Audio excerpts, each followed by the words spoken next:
Hello guys, അപ്പോൾ ഇന്നത്തെ video കഴിഞ്ഞ വീഡിയോയിൽ കണ്ട മാങ്ങയുടെ ബാക്കി മാങ്ങ വന്നത് നമ്മൾ പഴുക്കാൻ വെച്ചിട്ടുണ്ടായിരുന്നു. അപ്പോൾ അത് ഏകദേശമൊക്കെ ഒരു പഴുത്തിട്ടുണ്ട്. അത് കഴിക്കുന്ന വീഡിയോ ആണ്. അപ്പോൾ നമ്മൾ നല്ല രീതിയിൽ വാഷ് ചെയ്തതിന് ശേഷം കടിച്ച് പറിച്ച് തിന്നാൻ പോകണ്ട. അപ്പോൾ ഇങ്ങനെ തിന്നുമ്പോൾ പഴയ പന്തളിക്കാൻ പോയിരുന്ന സമയത്ത് മാവിലെറിഞ്ഞിട്ട് മാങ്ങ എടുത്ത് പെറുക്കി അവിടെ നിന്ന് തന്നെ കഴിച്ചിരുന്നത് ഇങ്ങനെ കേട്ടോ.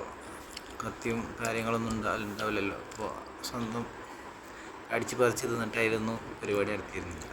ഇപ്പോൾ കിട്ടിയപ്പോൾ ആ ഒരു ഫീൽ ഓർമ്മ വന്നു. നിങ്ങൾക്കൊക്കെ ഇങ്ങനെ അണ്ടി ഇങ്ങനെ കടിച്ച് പറിച്ച് തിന്നിട്ടുള്ള ഫീലിംഗ് ഉണ്ടെങ്കിൽ നിങ്ങൾ കമൻറ്റായി അറിയിക്കുക. ഞാൻ ഒന്നൊന്നല്ല തിന്നിക്കണ്. ഇപ്പോൾ 2 അവിടെ താഴത്ത് കിടക്കുന്നുണ്ടാണ്, 3ാമത്തെ പൊലിച്ചെറി ഞാൻ.